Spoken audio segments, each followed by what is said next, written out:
Bonjour à tous, bienvenue. Bruno Bernstein et moi, Denis Baudouin, nous sommes ravis au nom de toute l'équipe Finaltis de vous accueillir aujourd'hui pour notre point mensuel de marché, légèrement décalé ce mois-ci. On est le 20 avril, le mois prochain, mois de mai, avec de nombreux ponts et viaducs. Nous n'aurons pas de point de marché, ce qui nous permettra de faire un point de marché les tout premiers jours de juin et puis les tout premiers jours de juillet. Alors, commençons tout de suite. Nous avons un agenda chargé. C'est parti pour 45 minutes. Donc, l'avertissement que nous connaissons tous par cœur.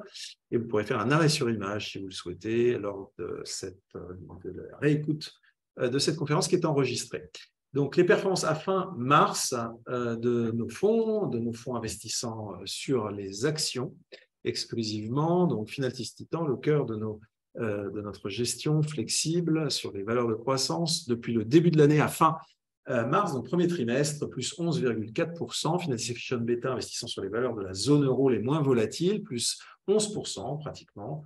Finaltis Digital Leader investissant sur les valeurs mondiales de la digitalisation de l'économie, bénéficiant de la digitalisation de l'économie, presque 20% de hausse depuis le début de l'année. Et Finaltis Gold, qui investit sur les minières aurifères mondiales, un peu plus de 10%. Les marchés actions ont bien rebondi au premier trimestre, après une fin d'année 2022, on s'en souvient, difficile, particulièrement pour les valeurs de croissance, du fait de la hausse des taux et donc de l'actualisation des cash flows futurs qui était d'autant plus pénalisante que ces cash flows étaient significatifs. Donc, l'Eurostoxx plus 7% sur le trimestre, le Standard & Poor's plus 7,8% et le Nasdaq plus 20%.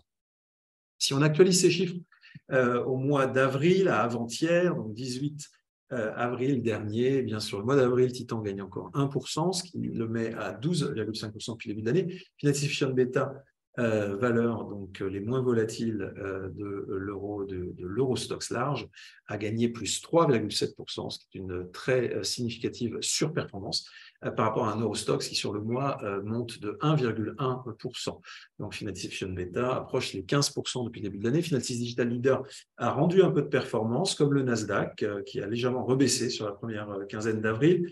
On est à pratiquement toujours plus 18% quand même depuis le début de l'année. Et la forte montée de l'once d'or a permis aux minières aurifères d'afficher une performance magnifique, puisque sur les 15 premiers jours d'avril, plus 6,4% pour notre fonds Gold, on peut parler de performance significative, et ce qui conduit notre fonds en euros à être à plus 18,7% depuis le début de l'année. On peut rapidement, et on le fera seulement sur le fonds Finaltis Titan, se comparer à notre univers de pairs, à nos confrères. Il y a un peu plus de 1500 fonds référencés dans la base Cantalis dans le secteur des allocations flexibles monde, un secteur auquel appartient Finaltis Titan. Donc, sur les 4 dernières semaines, la surperformance est de plus 1,8%. Depuis le début de l'année, plus 9% sur performance. On voit bien le rebond qu'on a particulièrement capté, puisqu'on y reviendra. On est très investi en début d'année, tout simplement parce qu'on trouvait que les prix des titres qui nous sont chers, eh bien, justement, n'étaient pas chers. Donc, on était fortement investi. Performance sur un an glissant, surperformance en l'occurrence de 4%, et sur 5 ans, une surperformance de presque 14%. Alors, un tout petit point d'actualité, puisqu'on a les uns et les autres parfois été confrontés à des, on va dire, manifestants qui exprimaient tout le mal qu'ils pouvaient penser d'une retraite à 64 ans. On n'a absolument pas à s'immiscer dans ce débat, ça ne nous regarde pas, en l'occurrence en tant qu'investisseur, en tant que citoyen, bien sûr, ça nous regarde, mais on voulait juste, en tant qu'investisseur, proposer un schéma de pensée un tout petit peu différent et rappeler quelques bases qui, malheureusement, ne semblent pas totalement enseignées à notre population. Si on prend en compte le fait qu'il y a eu 723 000 naissances l'année dernière en France, et si l'État français versait 10 000 € à chacun de ses enfants à sa naissance, eh bien, lorsque ces enfants atteignent l'âge de 64 ans, si on avait fait ça il y a quelques années, en 64 ans, avec un simple mécanisme de composition à 7%, eh bien, les intérêts composés, qui sont la base de notre métier d'investisseur, et ce que nous recherchons tous, auraient produit 760 000 euros pour ce bébé qui aurait reçu 10 000 euros. Bon. Et 760 000 euros, c'est exactement ce qu'il faut, en tout cas quand on est un homme et qu'on a une espérance de vie moins élevée que celle d'une femme, eh bien, c'est exactement ce qu'il faut pour quasiment remplacer le salaire annuel brut moyen actuel d'un Français, qui est d'un peu moins de 40 000 euros, 39 600 euros en moyenne en 2022. Eh bien, avec cette somme, 760 000 euros, vous avez une rente viagère d'un montant annuel en 2023, si vous l'aviez liquidé fin 2022, qui aurait été de 36 000 euros pour un homme et qui, avec un ratio de remplacement technique de 3,5, très cher aux actuaires d'assurance, est bien connu, et bien 43 000 lorsque ce bébé fête ses 75 ans. C'est des calculs qui sont faits sans reversion. Alors, si on inclut une reversion, c'est un peu moins que ça, mais c'est également une option supplémentaire. Alors, 7%, ça paraît beaucoup. Ça ne l'est pas. En tout cas, ça ne l'est pas dans l'univers des titans. On a fait simplement figurer ici quelques titans. On a volontairement choisi des titans français parce qu'on peut faire d'une pierre deux coups. Non seulement on investit tout de suite et on bénéficie d'intérêts composés pour sa retraite, mais en plus, on investit dans nos entreprises françaises et on s'enrichit avec nos entreprises françaises plutôt que d'enrichir des retraités de Californie, ce qui malheureusement se produit de plus en plus année après année, puisque eux ont bien compris l'intérêt des intérêts composés. Donc, si on regarde ici, les rendements qui ont été procurés par ces entreprises françaises, c'est 6. Là, tous nos titans, on a 14 titans français, en tout cas 14 titans dans le CAC 40, eh bien, on est sur des rendements de même nature. Donc, ce sont les rendements annuels de ces valeurs sur les 20 dernières années. Airbus 14%, Air Liquide 11%, L'Oréal un peu moins de 10%, LVMH plus de 18%, Safran 14%. Schneider Electric, qui n'est pas à proprement parler une valeur de croissance massive, mais une croissance robuste, eh bien 12,6% annuel. Voilà. Donc on trouve que peut-être qu'en posant le débat d'une manière un peu différente qu'en fixant un âge minimum pour liquider sa retraite, eh bien on a là, en utilisant simplement ce qui est à notre disposition, c'est-à-dire des entreprises très performantes, très bien gérées, basées et dirigées depuis la France, mais tournées vers le monde entier, un moyen d'enrichir toute notre population et au passage de leur expliquer à quel point c'est intéressant ce mécanisme tant décrié qui s'appelle le capitalisme. En fait. Voilà. Alors, si on passe en macroéconomie, on va aller très très vite car notre agenda est chargé. On a tous en tête qu'il y a eu un stress bancaire. Alors, le stress bancaire a provoqué une réaction très très rapide, très efficace, en l'occurrence de la Fed et des autorités financières américaines. La Fed, qui était en période de resserrement quantitatif, eh bien, n'a pas hésité à revenir sur cette tendance lourde de resserrement quantitatif en augmentant son bilan de 300 milliards de dollars en 2 semaines. Et puis, lorsque la situation s'est stabilisée, on va dire depuis le 5 avril dernier, eh bien, on a repris ce mouvement de resserrement quantitatif et la Fed a fait contracter son bilan de plus de 110 milliards de dollars à nouveau depuis le 5 avril dernier. Voilà. Donc, cette réaction puissante, pragmatique, on va dire, et indispensable, dirions-nous aussi, la Fed n'a pas hésité à la mettre en œuvre. Le marché obligataire s'est fortement détendu. L'écart entre le 2 ans US et les taux Fed se creuse, ce qui nous fait dire chez Finaltis, à la lumière de l'expérience, que les taux US 2 ans étant de bons prédicteurs entre guillemets, des taux directeurs Fed, eh bien, il est assez peu probable que l'on assiste à une forte hausse de taux à venir. Donc, on n'a pas de certitude quant à la 12e ou pas hausse des taux. En revanche, on est absolument convaincu qu'on est plutôt à la fin, voire même au début d'un autre cycle en matière de politique monétaire. Pourquoi? Puisque le 2 ans est plutôt très déconnecté en deçà des taux directeurs US. Alors, la hausse des taux, par ailleurs, on le sait, la Fed utilise beaucoup l'inflation, le CPI, en l'occurrence, c'est l'inflation à la consommation. C'est la courbe que l'on vous affiche ici, et c'est un indicateur qui est en glissement annuel, et il est évident, comme tout indicateur statistique en glissement annuel, que si on a eu un point d'inflexion mensuel dans le passé récent, eh bien, on va avoir une baisse massive en fait de cet indicateur. Il ne peut, entre guillemets, mécaniquement, et sauf résurgence très violente au mois le mois que baisser, ce qui pourra justifier d'ailleurs de la part de la Fed d'un arrêt de sa politique de resserrement. Alors, à notre sens, c'est vrai ce qu'on vient d'évoquer pour les États-Unis, mais pas que pour les États-Unis. On voit que vous avez fait figurer ici un certain nombre de banques centrales, certaines qu'on est moins habitués à scruter, comme la Banque de réserve de l'Inde ou la Banque centrale du Brésil. Mais on voit que les mouvements sont à peu près les mêmes, avec des temps de latence par rapport à cette Fed qui a réagi bien avant nous, par exemple 4 mois avant la BCE. Mais la tendance est à peu près la même partout. Et ce qu'on peut observer, c'est qu'on est plutôt sur des points hauts du cycle de resserrement monétaire et que ces politiques restrictives sont probablement amenées à minima à ralentir et probablement à s'interrompre, voire à s'inverser. Bon, le consensus est relativement homogène, mais on peut quand même encore se poser la question sur ce qu'il adviendra le 3 mai prochain en matière de décision. Est-ce que la Fed va faire sa 12e hausse consécutive de taux ou stabilisera?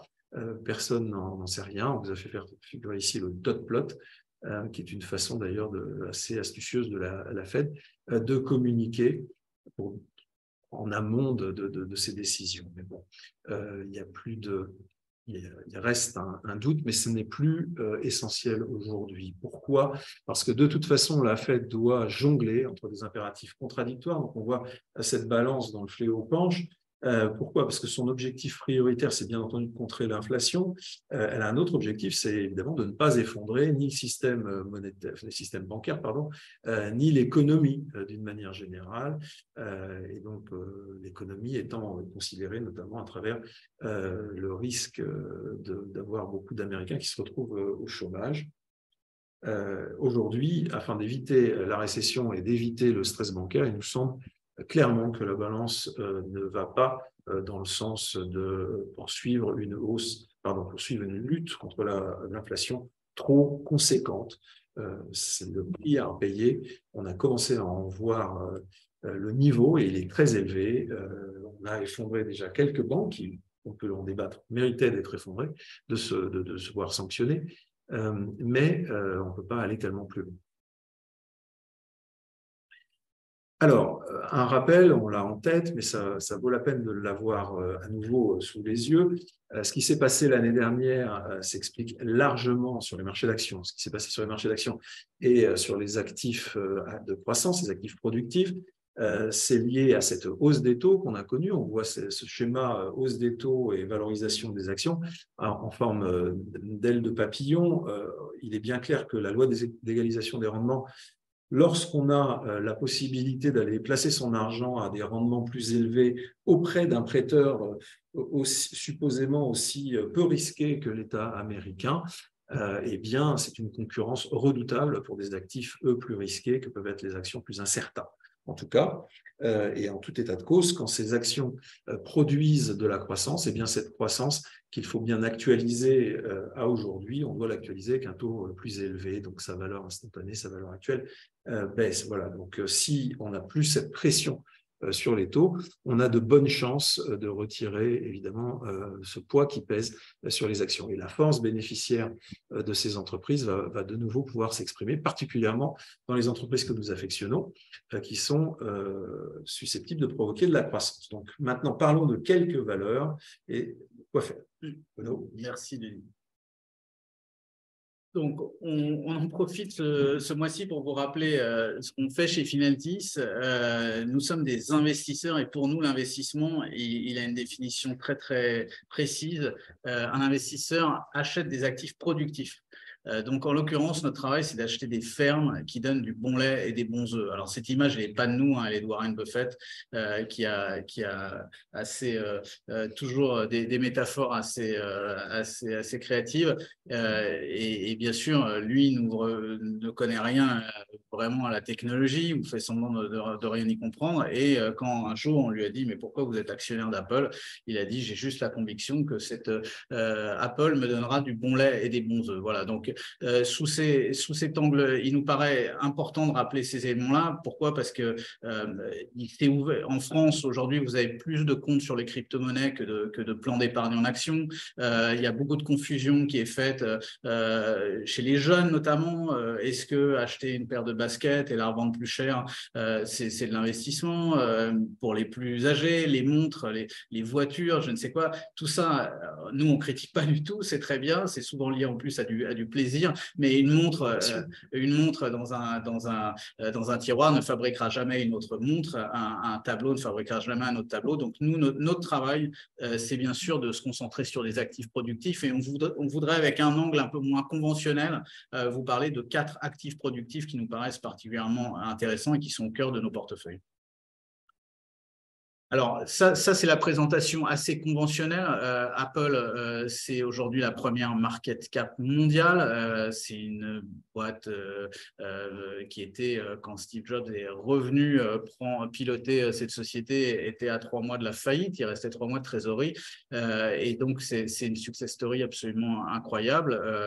Vous avez probablement un produit Apple chez vous. Ce n'est pas le leader dans les téléphones mobiles, c'est le 2e fabricant mondial, mais pourtant c'est la plus grande boîte de technologie et on va voir pourquoi. Alors cet angle moins conventionnel, c'est essayer de s'éloigner un peu des chiffres d'affaires en milliards de dollars qui ne veulent rien dire à personne, et de regarder de manière en nombre de produits fabriqués. Donc une année chez Apple, c'est mettre dans la main des consommateurs 232 millions d'iPhone, 61 millions d'iPad, 53 millions de smartwatch, d'iWatch, 82 millions d'AirPods et 26 millions d'iMac. Voilà, donc dans le monde, toutes les 14 secondes, il y a il y a 14 appareils Apple qui sont vendus dans le monde. Et vous le savez, le taux de satisfaction des utilisateurs, c'est ce qui n'avait pas échappé à Warren Buffett, est très élevé. Donc Apple a un tiers du marché mondial du téléphone qui tourne sur leur système d'exploitation. Donc hardware et software, c'est la même chose, c'est le même provider. Et le reste des téléphones fabriqués par Huawei, Samsung et plein d'autres tournent sous Android. Alors, la grande réussite d'Apple depuis 5 ans, c'est la montée en puissance des services. Vous aviez 210 millions d'abonnés au service Apple. Aujourd'hui, on est sur une tendance qui fera qu'on dépassera probablement le milliard d'abonnés. Donc, c'est absolument fabuleux. Donc, c'est des services de cloud, de stockage, mais aussi de musique, de télé et de plus en plus de santé. J'attire votre attention sur une application liée au diabète qui peut potentiellement changer la vie des diabétiques dans les années à venir, ou en tout cas la rendre plus facile. Les appareils d'Apple sont aussi de plus en plus validés par un certain nombre d'hôpitaux, de services de cardiologie, compte tenu de leur précision. Donc voilà, c'est ça les services chez Apple, et c'est un business qui croît à 20% par an, donc beaucoup plus vite que le hardware.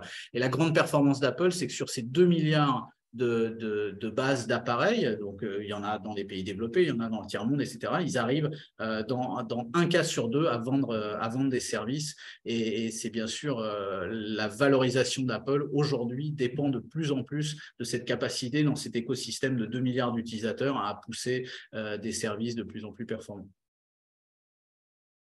Voilà, et le cours d'Apple a corrigé l'année dernière. Denis vous l'a dit, les taux ont monté, donc ça met sous pression même des boîtes qui ont des comptes de résultats qui sont de toute beauté. Vous ne pouvez même pas imaginer, quand vous voyez l'évolution du résultat net d'Apple sur ces 5 dernières années, qu'il y a eu une crise, qu'il y a eu le Covid. C'est absolument remarquable, et pourtant ce titre fait du surplace maintenant depuis 1 an et demi. C'est un de ceux qui a très très bien résisté pendant le Covid. Covid. Mais en fait, vous payez aujourd'hui une boîte qui va dépasser les 400 milliards de dollars de chiffre d'affaires cette année. Vous la payez comme quand elle faisait 350 milliards de chiffre d'affaires. Donc, il y a une vraie, selon nous, une décote assez sympathique sur Apple aujourd'hui, pour peu que vous ayez du temps devant vous. Alors, un autre angle, toujours l'angle du bon lait et des bons œufs, mais cette fois-ci sur Disney. Donc, Disney, tout le monde connaît la marque, on connaît moins l'étendue des activités de Disney, du streaming, de la télévision. Bon, la télévision, c'est très américain. Il y a bien sûr les studios Disney, les parcs d'attractions et de plus en plus de jeux vidéo et de musique. Et alors, l'approche un peu moins conventionnelle, c'est de voir en masse, on se rend un peu mieux compte de cette manière-là qu'avec un chiffre d'affaires brut. Donc, 155 millions de visiteurs dans les parcs Disneyland en 2019. On est encore en deçà aujourd'hui. L'effet Covid a créé une rupture, mais on est en train et on va dépasser ce chiffre, d'autant que le patron historique de Disney est revenu aux commandes, Bob Iger, qui est une légende du capitalisme américain et qui reprend les rênes de Disney. Et au-delà de ça, on constate qu'un quart du cinéma hollywoodien, en fait, est contrôlé par Disney au travers de la franchise sous-marque Disney et puis, bien sûr, de 3 autres très puissantes franchises qu'ils ont achetées récemment et développées très bien, Star Wars, X-Men et Marvel.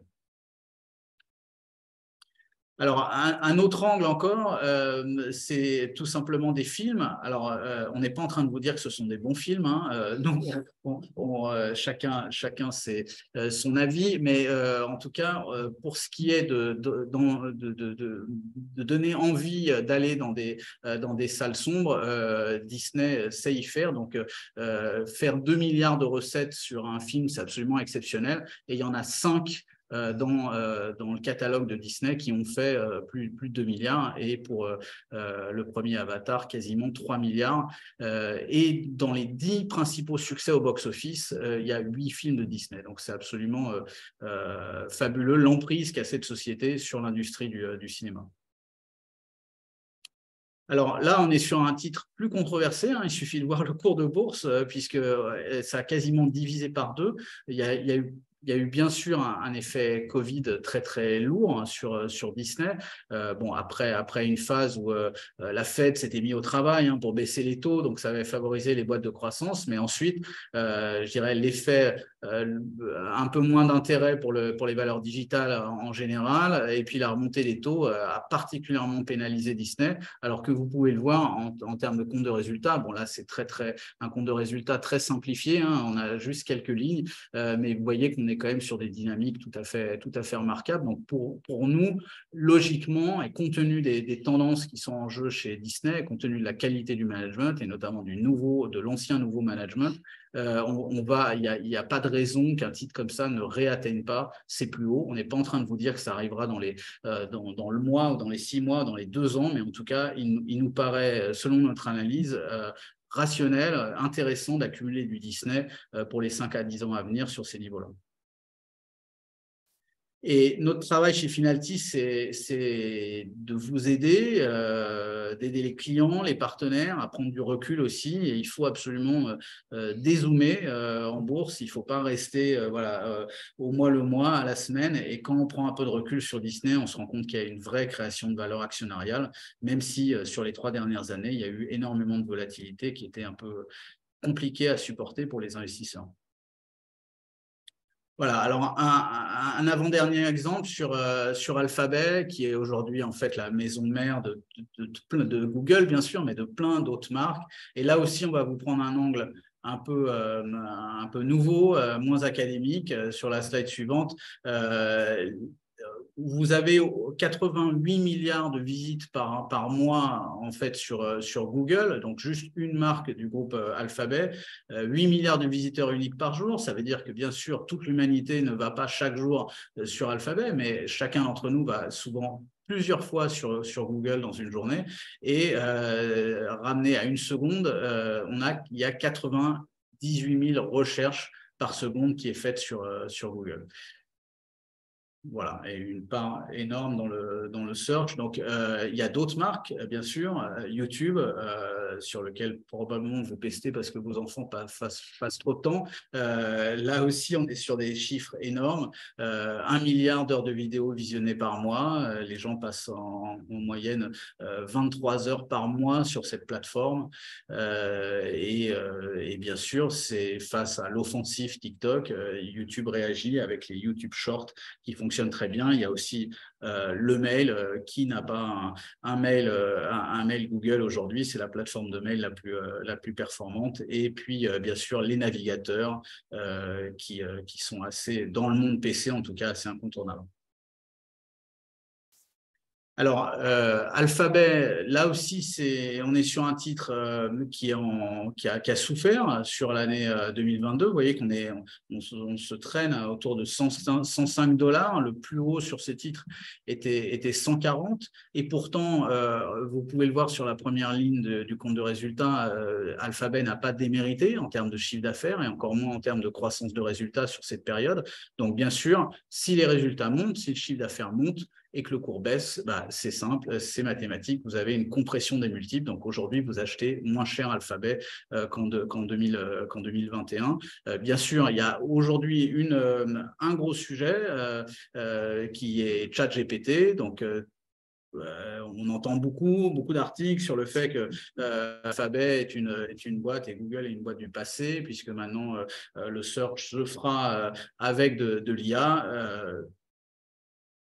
Faites confiance, nous faisons confiance aux équipes d'Alphabet qui seront bien sûr un des grands leaders de l'intelligence artificielle. Leur produit d'IA est déjà à la ChatGPT est déjà prêt. Ils le sécurisent totalement et il déboulera dans notre Gmail qui vous proposera une réponse au mail que vous recevez, qui déboulera dans toute la suite de logiciels et de fonctionnalités qui sont offerts aujourd'hui par le groupe.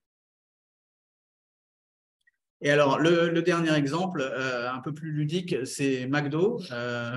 Voilà, donc c'est une très grosse société qui emploie 150 000 personnes dans le monde, avec une très grosse présence aux États-Unis, et avec quelques success stories, dont la France. La France est une très grosse success story pour McDonald's. Et d'ailleurs, à 200 mètres de nos bureaux, un peu plus haut sur les Champs-Élysées, il y a le le restaurant McDonald's qui sert le plus de menus en une journée dans le monde. Alors, si on prend un angle un peu différent aussi sur McDonald's, on voit qu'ils servent 69 millions de clients par jour au travers de plus de 40 000 restaurants. Rien qu'aux États-Unis, ils ont 14 000 restaurants et c'est une statistique qui nous paraissait assez amusante. Depuis sa création, un Américain sur 8 a été un moment de sa vie employé chez McDonald's. Et alors, sur une minute, bon, les chiffres sont assez rigolos. 48 000 clients servis, donc ça fait 69 millions par jour. On retombe sur nos pieds. 5 000 hamburgers vendus et ça fait beaucoup de gras. 2,7 tonnes de frites. Mais aujourd'hui, on peut aussi acheter des salades chez McDonald's, comme vous le savez. Voilà. Et là, on est sur une société très robuste qu'on aime beaucoup. Ce n'est pas de la croissance explosive. Vous pouvez voir au niveau du compte de résultats. On n'est pas du tout sur des croissances de 20 ou 30%. On n'est pas dans le monde du digital. Mais le bénéfice par action monte régulièrement. Il y a eu une rupture en 2020. On ne peut pas leur jeter la pierre. Ça s'appelle le Covid. Mais ça a très bien repris depuis. Et donc, c'est un titre qui exprime de la croissance, assez peu de volatilité et donc qui est assez confortable en fait à apporter pour un gérant. Et après avoir passé en revue ces quatre sociétés, on voulait traiter une dernière une objection qui revient souvent. Il y a un début d'année qui est assez dynamique sur les marchés financiers et vous devez entendre, en tout cas nous on entend beaucoup, que les marchés sont chers, hors de prix, beaucoup trop chers, que s'il fallait être là en janvier, que même maintenant c'est trop tard pour monter dans le train. En fait, quand les chiffres sont têtus et quand on regarde les valorisations, Donc là, vous avez le CAC, le Dow Jones, le S&P 500, le Nasdaq 100 et le Nasdaq large composite. Vous voyez qu'on est on n'est plus dans des marchés bradés comme il l'était fin 2022, mais on n'est pas non plus dans des marchés qui, nous, en tant qu'investisseurs très soigneux sur les niveaux de valorisation, pas du tout dans des marchés inquiétants en termes de prix. Alors, passons à présent à nos fonds. On va en dérouler 3. Finaltis Titan tout d'abord, puis Finaltis Digital Leader, puis Finaltis Gold. Alors, Bruno, on a été très actifs sur Titan. D'abord, le niveau d'exposition. Alors, le niveau d'exposition sur Titan, il baisse depuis le début de l'année. Donc, on a démarré l'année très investi, quasiment à 95%. La bourse n'est pas un concours d'intelligence, c'est important de le dire, mais ça peut être un concours de courage. Il en fallait un peu, il en fallait pour nous, il en fallait pour nos investisseurs aussi, parce que l'année 2022 était longue et difficile. Voilà, ils nous ont fait confiance, ils sont restés investis et donc ils ont profité de ce rebond très important en début d'année. Il y a des moments dans la vie d'un investisseur où il faut rester vraiment l'œil sur son mandat, et notre mandat, il est très simple, c'est acheter des très belles sociétés à des très bons prix. Et en début d'année, il y avait énormément de très belles sociétés à des prix extrêmement bons. Alors, on a inversé les deux transparents.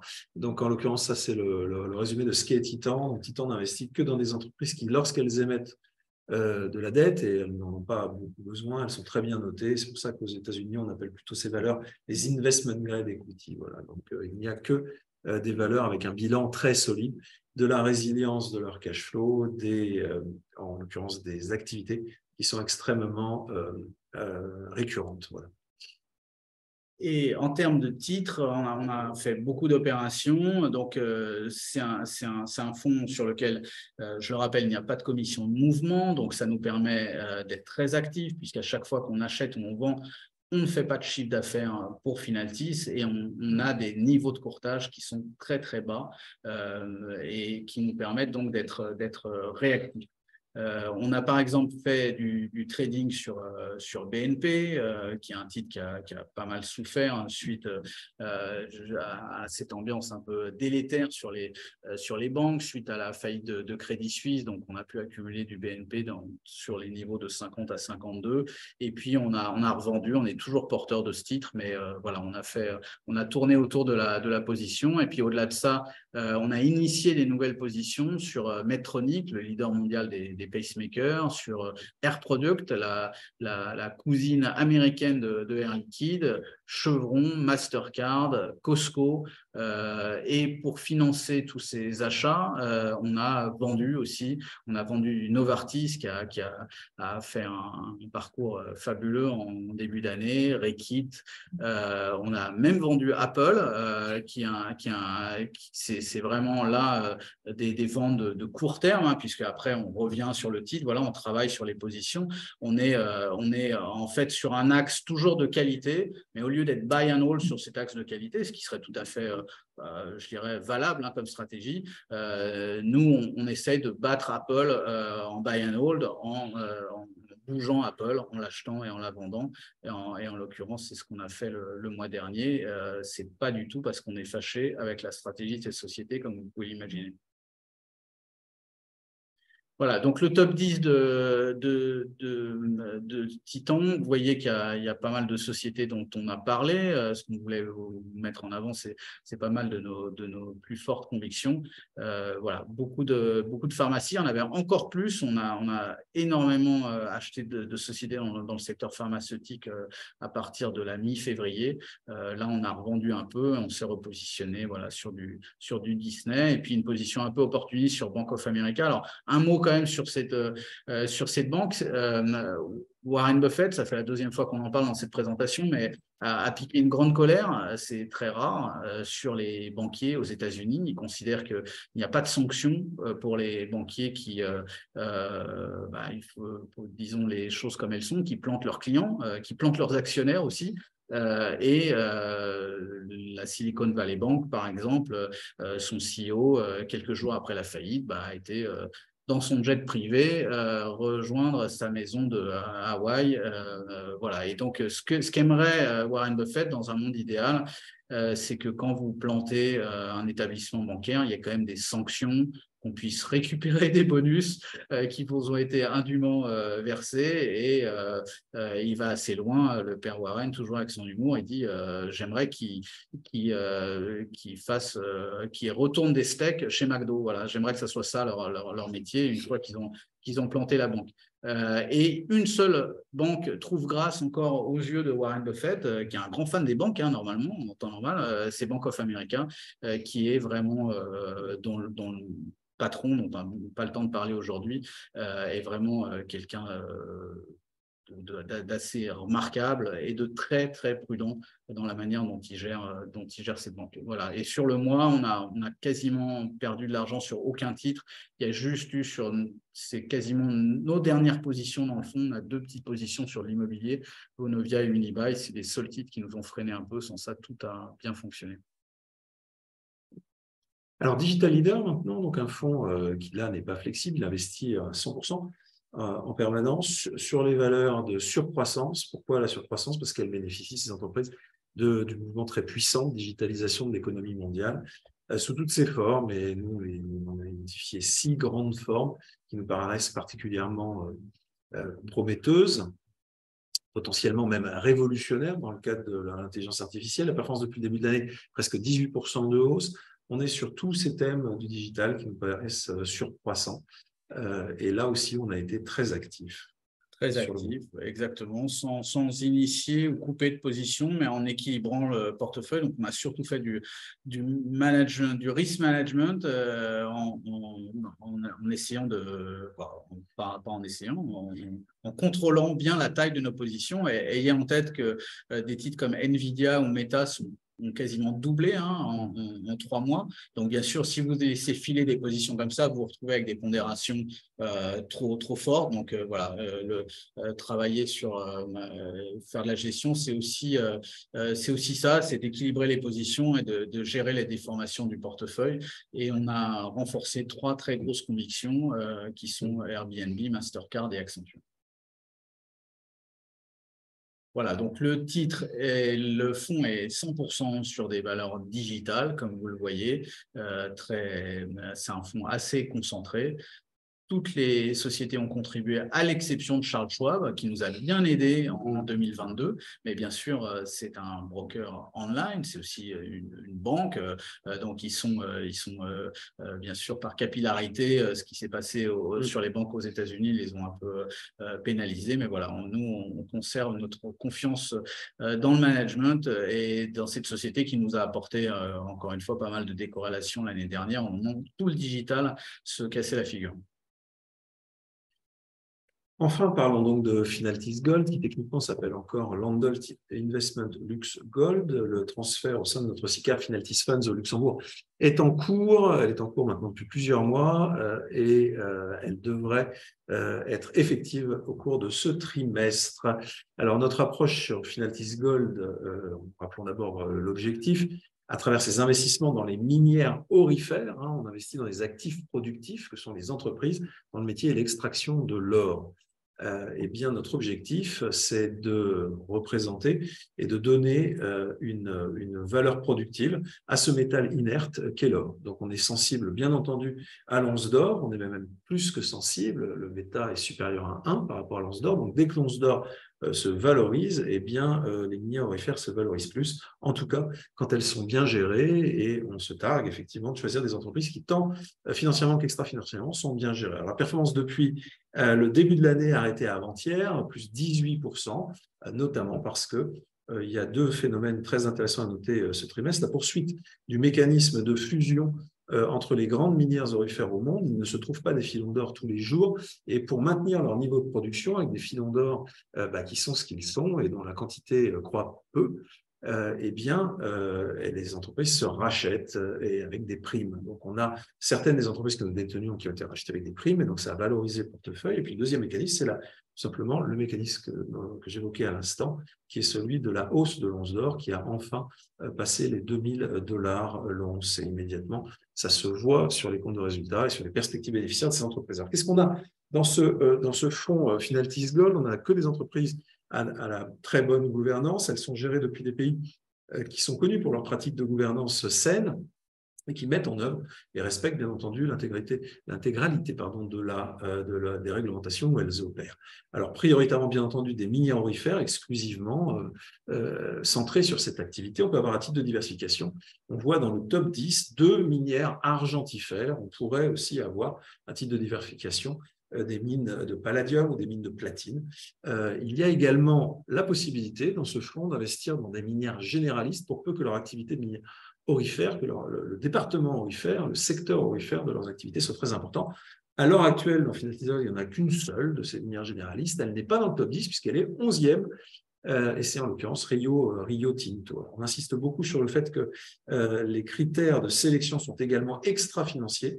On vise à éliminer l'accidentalité, en tout cas à la limiter au maximum, cette accidentalité dans tous les sens du terme, et on trouve que justement les critères extra-financiers, l'approche extra-financière est particulièrement intéressante de façon préventive en la matière et nous a, en tout cas à ce jour, évité pas mal de déconvenues. Et on observe que dans ce monde des minières aurifères, eh bien, lorsqu'on évite ce type d'accident, tant des accidents bien entendu opérationnels, d'exploitation, que des accidents du point de vue boursier, eh bien, on arrive à faire une surperformance par rapport à cet univers finalement assez restreint des minières aurifères.